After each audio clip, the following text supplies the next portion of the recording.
Carlos Alcaraz stood tall once again under the Parisian skies, but this victory carried an air of solemnity. He advanced to the French Open final for the second year in a row, yet the way it ended left a hollow ring in the celebration. Up 4-6, 7-6, 7-3, 6-0, 2-0, Alcaraz was in full control of the match when Lorenzo Musetti, the elegant Italian challenger, was forced to retire due to a thigh injury. It was a moment that no athlete hopes for, not in a Grand Slam semifinal, not when a lifelong dream is within reach. "It's never fair. I want to win but not like this," Alcaraz said, the words coming from a player who knows the pain of both winning and losing in this sport. For Musetti, who had his eyes set on his first ever major final, the agony of the moment was visible. He had fought, rallied, and even led, but his body had its limits. A thigh problem that started subtly became progressively worse. "When I was serving I started losing a bit of strength on the left leg and it was getting worse and worse," said the 23-year-old Italian, holding back disappointment that went far beyond physical pain. "It was the right decision to make, but not what I wanted." The match had promised to be a clay court masterclass. And in the first two sets, it lived up to every bit of that promise.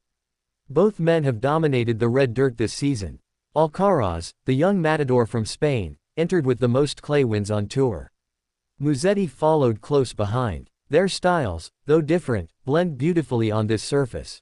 The early stages of the match saw Musetti showcase his signature flair. With his fluid one-handed backhand and intelligent point construction, he took the first set 6-4, landing the first blow in this heavyweight duel. It was Alcaraz who blinked first. A tight service game in the first set allowed Musetti his opening. He seized it, breaking on his very first opportunity, a sign of a player who wasn't overawed by the occasion. The second set saw both players trading breaks early.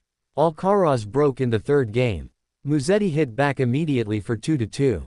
It was a tug-of-war of wills. In the 11th game, Musetti's focus slipped, and he was broken again. But Alcaraz couldn't shut the door. A double fault under pressure reopened it for Musetti, who swung with freedom and flair. The tie break was the turning point. Alcaraz, often criticized for appearing too laid back, tightened his focus.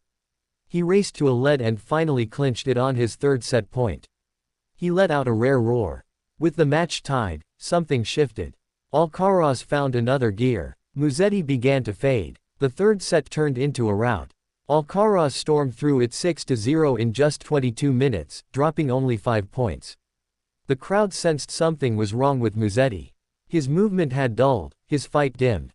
When the fourth set began, Musetti was barely moving between points. Down 2-0, he walked slowly to the chair and signaled it was over. Alcaraz crossed the net, met him at the middle, and the two shared a brief, respectful handshake. No jumping, no fist pumps, just two competitors acknowledging the moment. Now, Alcaraz is in the final once more. Four-time Grand Slam champion at just 22, he will face either Novak Djokovic or Jannik Sinner. Both men offer compelling narratives. Djokovic, the sixth seed, remains relentless in his pursuit of a historic 25th major title. At 38, he's still in the conversation, still battling, still climbing. Sinner, the world number one and a year older than Alcaraz, represents the other side of the tennis coin, the changing of the guard, the new era rising. Alcaraz knows what's coming. He's already preparing. "I'm not going to miss it.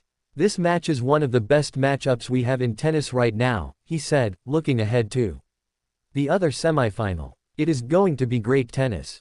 I'm going to enjoy it. I'm going to take tactics from the match." Despite some unconvincing performances in earlier rounds, Alcaraz found his peak at just the right time. Against Musetti, even before the injury, he was starting to take control. But Musetti's story shouldn't be forgotten.